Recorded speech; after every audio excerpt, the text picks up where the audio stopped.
the very sleepy. Is he sleepy or is he not?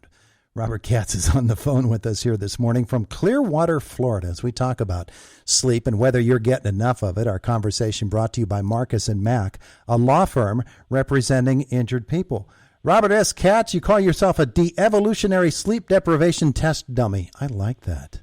Yeah. I lose sleep so you don't have to. It's wonderful to talk to you. Good morning, Todd. How are you doing? How's your wonderful audience doing on this fine Monday? I think everybody's doing okay, but we'll do a lot better after we talk to you and find out what's going on sleepy-wise.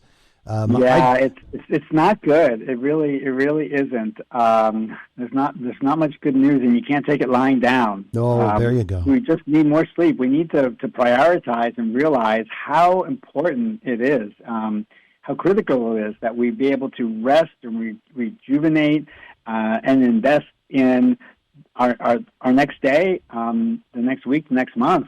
And if not for ourselves, it's for our loved ones and for our family, for our community, because there's so much happening. We're really, as you probably have seen, the last couple of years have shown how little we know about the way the body works. When we try to trick it or fool it or to do things that, or to try to even understand it, we always come up short.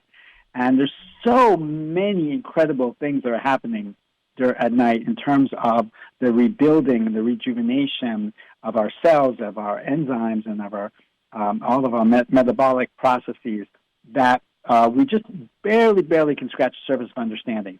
But we can't trick our body out of it. We need to get that sleep, sir. Robert, I looked at my Fitbit. I got 5 hours and 25 minutes last night, which is over an hour longer than my average. In the basketball season, I'm averaging about 3 hours and 15 minutes of sleep every day, and overall 4.5 hours. So you're saying I'm not exactly the role model that you're looking for?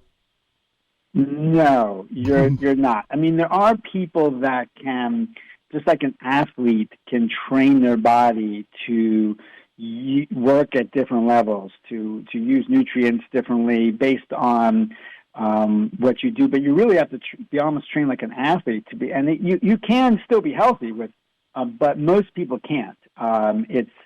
And of course, look what it did to you. No, just kidding. Just kidding. So it can be done, but most people can't. Most people need that sleep. They need that reset in more ways than they really understand. I mean, a lot of these processes, the process, unfortunately, of de-evolution that we're going through right now, I hate to scare everybody, these processes happen so slowly that we don't see them coming. We're not wired. Our survival capabilities, we're used to being able to see a saber-toothed tiger and run from it, and that's about it.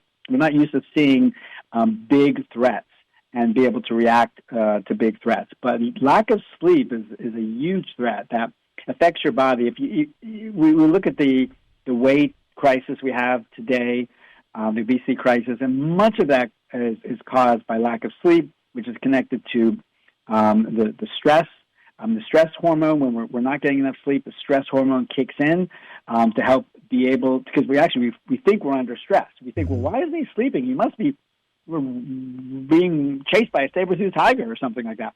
So your body kicks in all of these hormones, which are really good for running, but not good for sleeping and resting, and really not good for the long-term benefit of your health. And then you get heart disease, and you get eating disorders. It's not good. All right. So, Robert, you said that, and you mentioned this a couple of moments ago, when we are asleep, things are happening in our bodies.